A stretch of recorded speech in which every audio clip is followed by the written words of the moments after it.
வணக்கம், நான் உங்கள் அபிமான யோகாம்பால் சுந்தர்.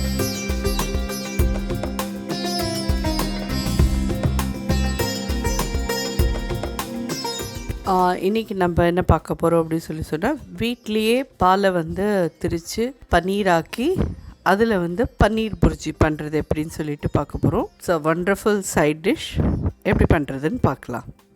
பால் இந்த மாதிரி நல்லா பொங்கி வந்துட்டும், இதில் நல்ல இது ஃபுல் ஃபேட் மில்க்கு 1/2 லிட்டர் எடுத்துட்டுருக்கேன். இதில் ஒரு பழம் எலும்பிச்சம்பழம் சின்னதாக உங்களுக்கு காமிச்சுடுறேன். அதையும் இந்த மாதிரி ஒரு சின்ன பழம் எடுத்துட்டுருக்கேன்.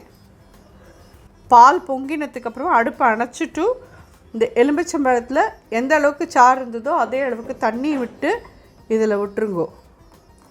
இதை விட்டுட்டு மிக்ஸ் பண்ணேன்னா இது திரிய ஆரம்பிக்கும். இன்னும் கொஞ்சம் விடலாம். ஒரு ஹாஃப் தான் விட்டேன், இன்னொரு ஹாஃபையும் விட்டுட்டேன். இப்போ இது மாதிரி கலந்துட்டே இருந்தேன்னா இது நல்லா ஒரு தண்ணியும் சக்கையுமா ஆகணும். நிறைய இதில் நான் எப்படி பாலை திரித்து இது பண்ணுறது அப்படின்றது காமிச்சிருக்கேன். பாக் பண்ணி எல்லாம் ரசகுல்லாக் பண்ணியிருக்கோம், அதுக்கப்புறம் ரஸ்மலாய் பண்ணியிருக்கோம். ரஸ்மலாய்க்கும் இதே மாதிரி தான் பண்ணினேன் நான். உங்களுக்கு எல்லாருக்கும் ஞாபகம் இருக்கும்னு நினைக்கிறேன். போன வருஷம் தீபாவளி போது பண்ணினேன். ஜஸ்ட் அது நல்ல தண்ணியும் சக்கையுமா பிரியணும். அதுதான் இதை ரெடிமேடாக கிடைக்கிற பன்னீரில் பண்ணக்கூடாதா மாமின்னு கேட்டேன்னா தாராளமாக பண்ணலாம். பட் இப்படி பண்ணுற அந்த இது இன்னுமே ரொம்ப டேஸ்ட்டாக இருக்கும். அதனால நான் பேஸ்லேருந்து இது பண்ணுறேன். இல்லை எங்களுக்கு இது பண்ண வேண்டாமாமே, நாங்கள் ரெடிமேட் பன்னீரை வாங்கி நல்லா திருகிட்டு அதில் பண்ணிக்கிறோம் அப்படின்னு சொன்னால் உங்கள் சௌகரியம் அப்படி நீங்கள் பண்ணிக்கலாம். அதெல்லாம் நல்லா தெரிஞ்சுடுத்து தெரியறதா உங்களுக்கு. இந்த மாதிரி ஒரு கிளாத் போட்டு ஒரு சலடை எடுத்து வச்சுக்கோங்க. அதில் இதை விட்டுடுங்க.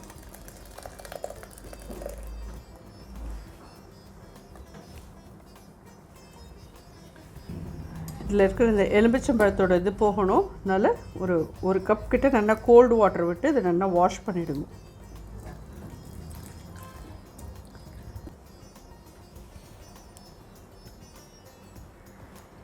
இதுமாரி நல்லா வெயிட் வச்சு இதை அப்படியே வச்சுடுறேன். நல்லா இது அப்போ தான் இதில் இருக்கிற தண்ணியெலாம் இதாகிடும். இது வே வாட்டர். இதை நம்ம சப்பாத்தி மாவு பிசையறதுக்கு கூட எடுத்துக்கலாம். ஸோ இப்போ இந்த புர்ஜி எப்படி பண்ணுறதுன்னு பார்க்கலாம். அதில் ஒரு டேபிள் ஸ்பூன் பட்டர் போடுறேன். பட்டர் வேண்டாம், எண்ணெயில் பண்ணிக்கிறோன்னா உங்கள் சௌகரியம். ஒரு சின்ன டீஸ்பூன் எண்ணெயும் விடுறேன். இது கடலை மாவு. ஏன்னு கேட்டேன்னா இது வெங்காயம் தக்காளிலாம் போட்டு இந்த பன்னீரை நம்ம பிரித்தோம் இல்லையா, அதையும் போட்டோன்னா சம்டைம்ஸ் அது தண்ணி சக்கையமாக ஓடுறதுக்கு சான்ஸ் இருக்குது. அது ஒரு பைண்டிங் பண்ணுறதுக்கோசரம் ஒரு கடலை மாவு போடுறோம், அவ்வளோதான். ஒரு ஸ்பூன் கடலை மாவு போடுறேன். இதில் கடலை மாவு நல்லா அந்த பட்டரில் பொரிச்சிடுங்க. மீடியம் ஹையில் வச்சுக்கோங்க அடுப்பை. ரொம்ப பெருசாச்சுன்னா கடலை மாவு தீஞ்சா மாதிரி ஆகிடும். நான் ஒரு 1/2 லிட்டர் தான் எடுத்திருக்கேன். அப்படிங்கிறதுனால நான் ஒரு 1 டீஸ்பூன் தான் போட்டுருக்கேன். நீங்கள் உங்களோட பால் எவ்வளோ எடுத்துருக்கீங்களோ அதுக்கு தகுந்த மாதிரி நீங்கள் போட்டுக்கோங்க. உங்களுக்கே பார்த்தா தெரியும் கடலை மாவு ஒரு மாதிரி ப்ரௌனாக கலர் மாதிரி இருக்குது பாருங்க. இந்த ஸ்டேஜில் 2 வெங்காயம் பொடி பொடியாக நறுக்கிறது, பச்சை மிளகா 2 பொடி பொடியாக நறுக்கினது,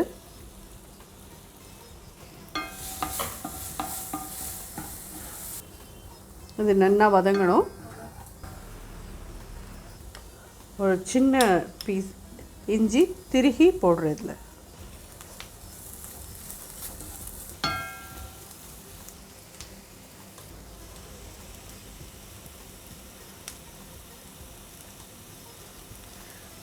ஜோரா ரெடி எடுத்து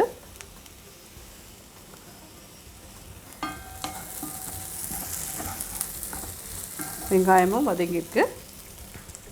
இதில் ஒரு 2 தக்காளி பொடி பொடியாக நறுக்கி போட்டுருங்க.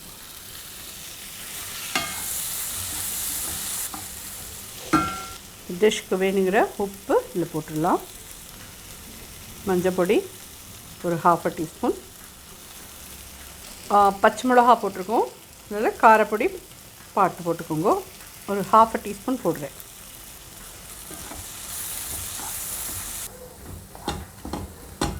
இது நல்லா ஸ்மாஷ் ஆகிடணும். இதில் உருவமே இல்லாத அளவுக்கு தக்காளிலாம் நல்லா வதக்கிடலாம்.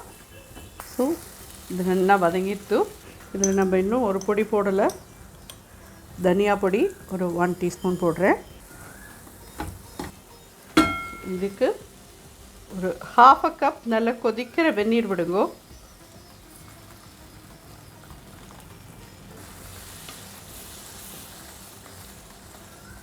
இது எல்லாமே சேர்ந்து நல்லா இதாகட்டும்.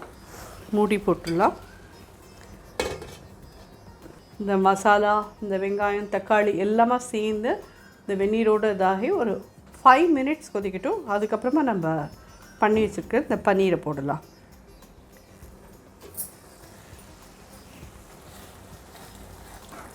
இது நல்லா கொதிச்சுட்டு ஒரு 5 to 7 மினிட்ஸ் அது நல்லா கொதிச்சிருக்கு. ஒரே ஒரு ஸ்பூன் சுகர் போடுறேன். கரம் மசாலா பொடி ஒரு 1/2 டீஸ்பூன். 1 டீஸ்பூன் கசூரி மெத்தி.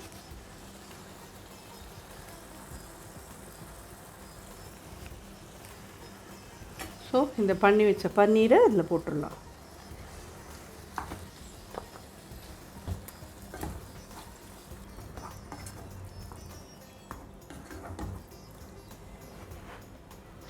இது ரொம்ப கெட்டியாக இருக்கிற மாதிரி இருந்ததுன்னா ஒரு 1/2 கப் வெந்நீர் விட்டுக்கோங்க.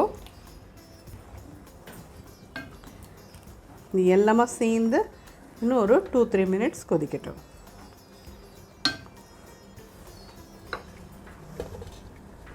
ஸோ ரொம்ப ஈஸியான பன்னீர் புர்ஜி ரெடி.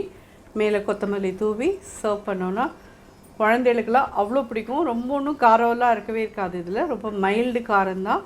கண்டிப்பாக இது குழந்தைகளுக்கு பன்னீர்னாலே பிடிக்கும். அதுலேயும் இந்த மாதிரிலாம் நம்ம கொடுக்குறோம் அப்படின்னு சொல்லி சொன்னால் ஆசையாக ஜம்முன்னு சாப்பிடுவாவா. ஸோ இது எல்லாருக்கும் ஒரு உபயோகமான ஒரு டிஷ்ஷாக இருக்கும்னு நினைக்கிறேன். நிச்சயமாக ட்ரை பண்ணுங்க எல்லோரும்.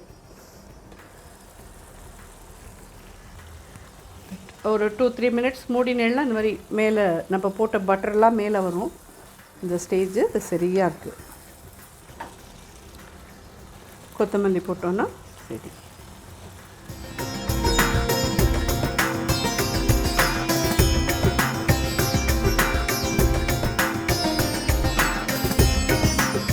ஸோ கண்டிப்பாக அது நிச்சயமாக எல்லாம் ட்ரை பண்ணி பார்த்துட்டு எப்படி இருந்தது எனக்கு ஃபீட்பேக் சொல்லுங்கள். நன்றி, வணக்கம்.